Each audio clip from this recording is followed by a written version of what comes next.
Mm.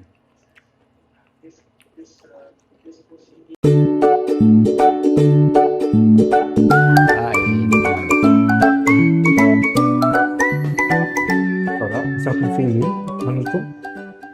Hello mga kapapa, kumusta kayo? Welcome back ulit sa aking channel. So ngayong araw ay magluluto ulit tayo ng ulam para sa tanghalian. So ang naisip kong ulamin ngayon ay sinigang na manok. Medyo more siya sa baboy, okay? So, andito yung ating manok. Bumili ako ng 3 quarter part ng manok. Quarter leg, ayan. Tapos, syempre hindi mawawala sa sinigang ang kangkong, okra, kamatis, sitaw, at sining pangsigang, bawang sibuyas. Syempre hindi mawawala ang sinigang mix, at labanos. Hindi ako naglalagay ng talong sa sinigang. Hindi ko trip yung talong sa sinigang, okay? Tapos, ayan. So mamaya, lalagyan natin ng twist yung sinigang na manok. Abangan nyo hanggang matapos, okay? Lalagyan natin siyang twist. Kasi kumpara sa mga sinigang na niluluto nyo sa bahay nyo, so yung gagawin natin ngayon ay kakaiba, okay? Tingnan natin at subukan natin kung masarap. So bago tayo magpatuloy, so make sure nakapag-subscribe ka na sa aking YouTube channel. Huwag mo rin kalimutan na i-like at i-share. Ang pag-subscribe mo ay libre lang at walang bayad. So simulan na natin. Mainit na yung ating pan. So maglagay na tayo ng mantika para makapag-gisa na. Ayan. Dahil mainit na nga siya, so ilagay na natin yung bawang. O diba?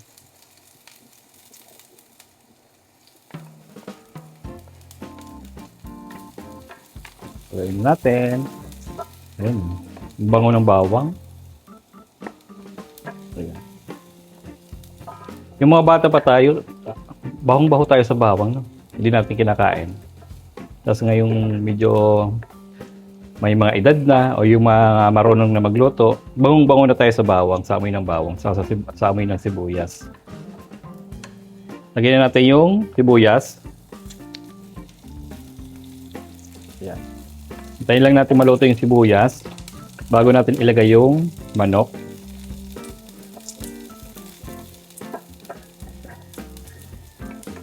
Di pa ako nakakatikim ng yung sinigang na ube. Sinigang sa ube. Yung kulay violet yung sabaw, di ba?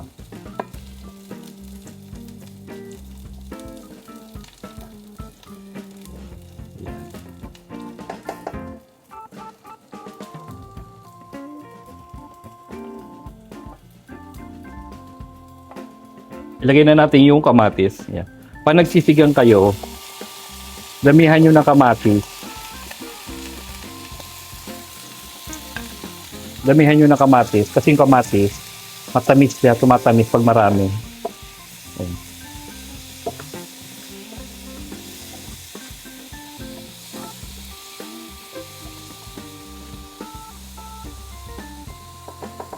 Try nyo, pag nagsigang kayo, damihan nyo ng kamatis. Sobrang sarap. Sinigang na baka, gusto ko rin try. Masarap yung sinigang na baka eh. Parang na-try ko na yung sinigang na baka dati. Kaso hindi ko siya na-i-vlog.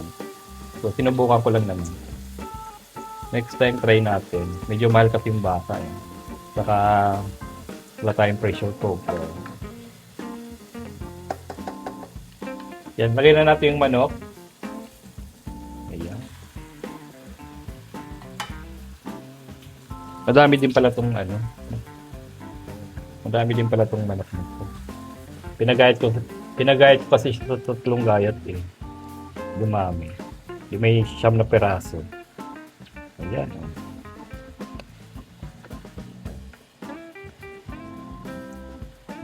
Cover muna natin siya. Ayan. Medyo kumukulo na. Lagyan natin ng patis. Ayan. Pakuluan natin siya sa patis. Cover natin ulit. Yan. Kulo na siya. Tapos, lalagyan natin siya ng turmeric powder. Konti lang. Pampadagdag kulay.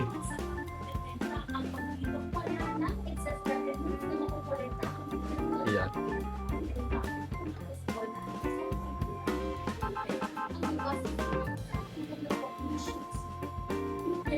Pampadagdag kulay yan. Saka yung turmeric powder is healthy siya sa katawan.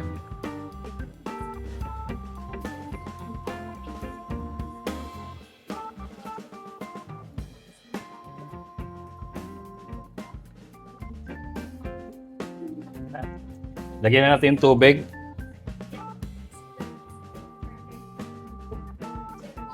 Mainit na tubig yung nilalagay ko pag nagluluto ako ng karne. Para mabilis lumambot. Ayan. Dagdagan pa natin. O, diba? Kita nyo? Nahinilaw. Cover natin ulit. Ayan na. Tingnan nyo naman. Ilagay na natin yung pangsigang. Sinigang sa sampalok. May namimiss pa akong isang ulam. Yung sinampalokang manok. Mahirapan kasing makakuha ng talbos ng sampalok. Diba? Siguro na-try nyo na kung gaano kasarap yung sinampalukang manok. Yung may talbos talaga ng sampalok, di ba? Sarap nun. Lutuin natin yung manok sa mahinang apoy, ha. Kasi mas masarap yung karne ng manok. Pag pinalambot mo siya sa mahinang apoy, yung katamtaman lang. Ay siya, yung parang juicy. Hindi siya yung parang matigas yung laman. Ayan.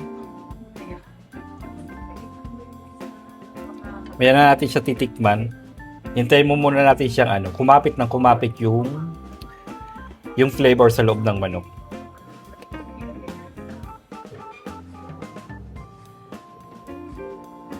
Wow! Ang bango, Maglagay na tayo ng gulay.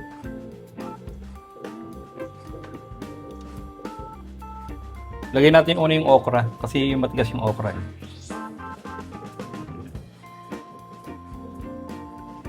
Wala na ba?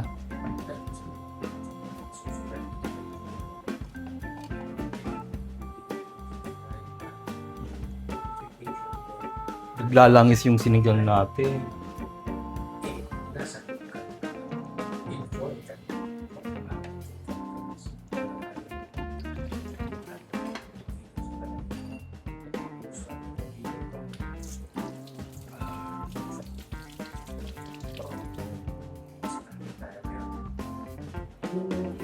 So, titikman na natin siya kung anong lasa.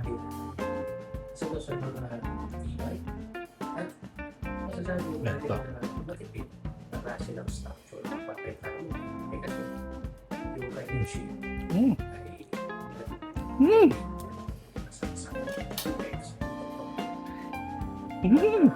Sarap. Nagsanib puwersa yung lasa ng turmeric powder saka yung sinigang. Ang sarap, promise. Try nyo. Cover natin ulit siya para maluto yung okra. Patas ng okra, yung labanos. Sunod yung kangkong. Panghuli natin yung sitaw. Kasi yung sitaw ay hina-half cook ko lang. Mas masarap kasi yung sitaw na medyo half cook kasi ramdam mo yung lutong. Di ba? Ayan. Ilagay na rin natin yung labanos.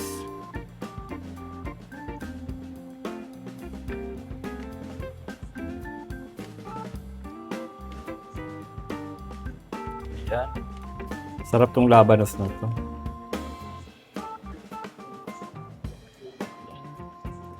Lagyan natin siya dyan. Palambot na yung ating okra. So, sunod na natin yung kangkong. Ayan.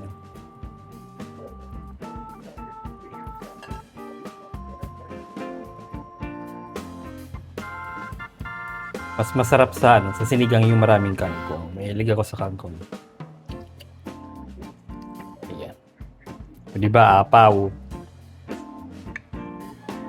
Ilaw pa kasi. Kaya pero pag na-steam na yan, naglalantutay na yan.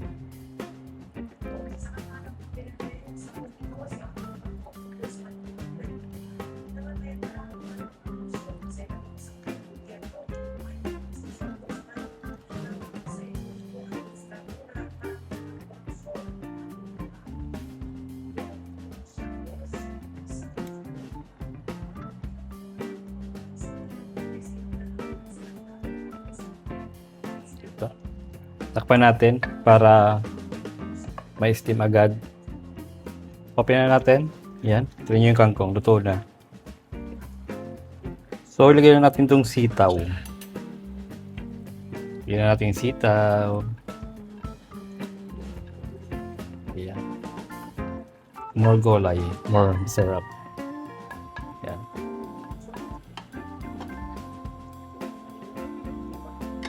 Tapos yung siling pansigang lagay na natin. Ayan. So, lutuin na lang natin siya ng 3 minutes. Ayan.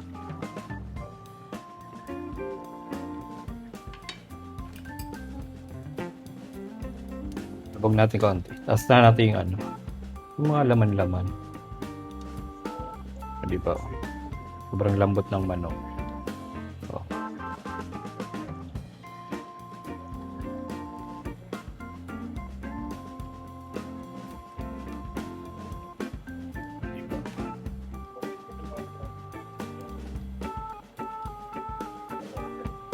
sobrang lambot na. Labog natin yung gulay.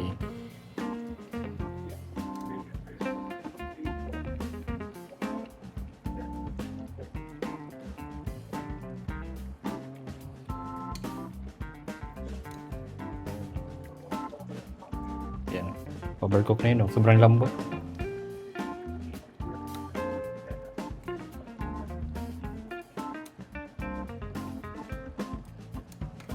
Bango na.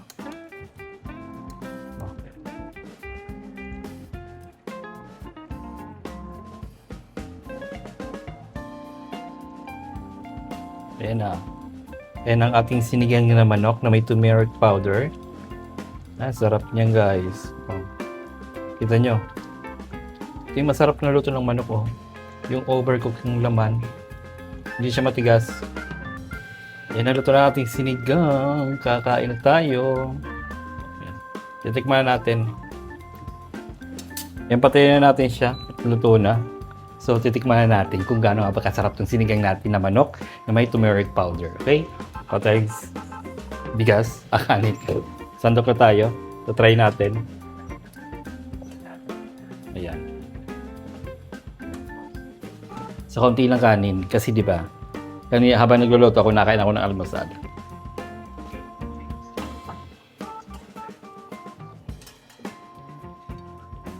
Ayan. Kuha tayo ng leg part na lang kunin natin. Ayan. Leg part. Ayan. Ito yung masarap sa manok. Ito yung gusto ko pag nagluluto ako. Yung naagnas yung balat saka yung laman dito sa dulo ng leg. Ayan.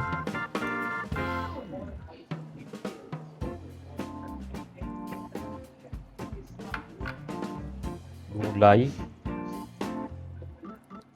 Kangkong.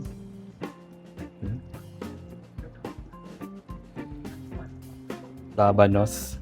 Tapos okra. Ayan. Tapos kuha tayong sabaw. Ayan. Kita nyo naman.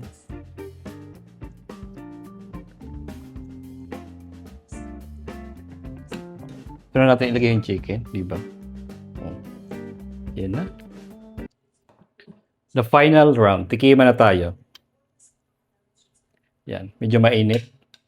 Hindi tayo makakasubo na Magkakamay ako. Yan. Magkakamay ako. Gusto ko pag ako nagluluto, pagkakain ko, gusto ko magkamay.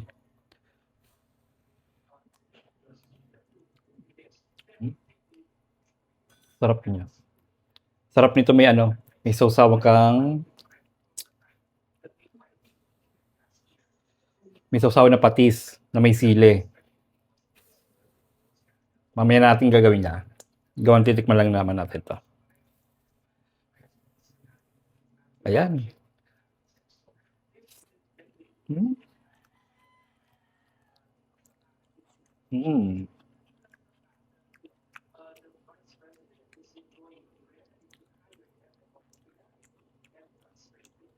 Ang init pa ng labanos.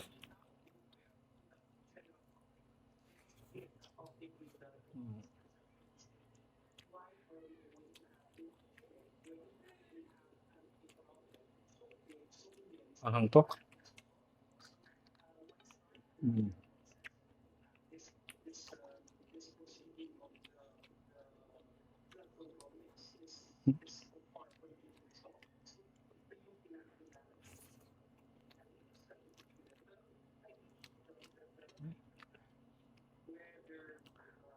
Ito na yung manok, oh. Oh. Hmm, sarap. Sarap ng ano, karne. Naaagnas.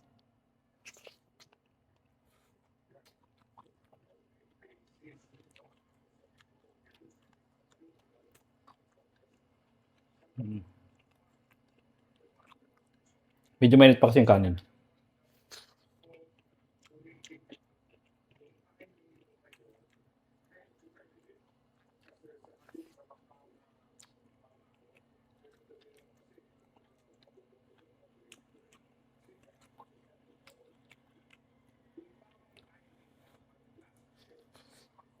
Mm.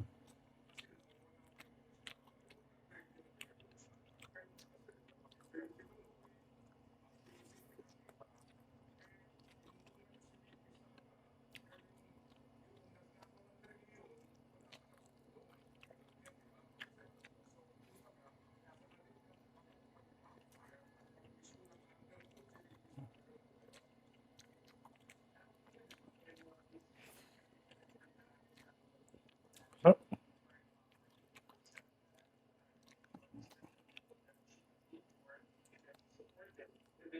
Ito yung pinakagusto ko yung dulo nito.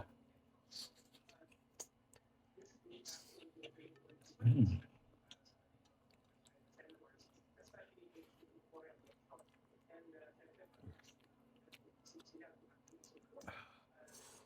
Ano? Yung ceiling green?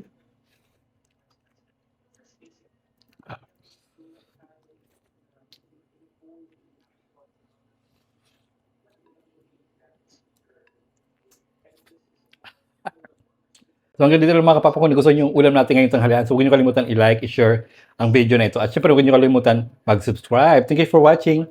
Bye-bye! Yan, kakain pa tayo. Sasandok pa ako ng kanin. Mag-aayos muna ako dito sa kusina. Itutuloy natin yung pagkain natin maya-maya.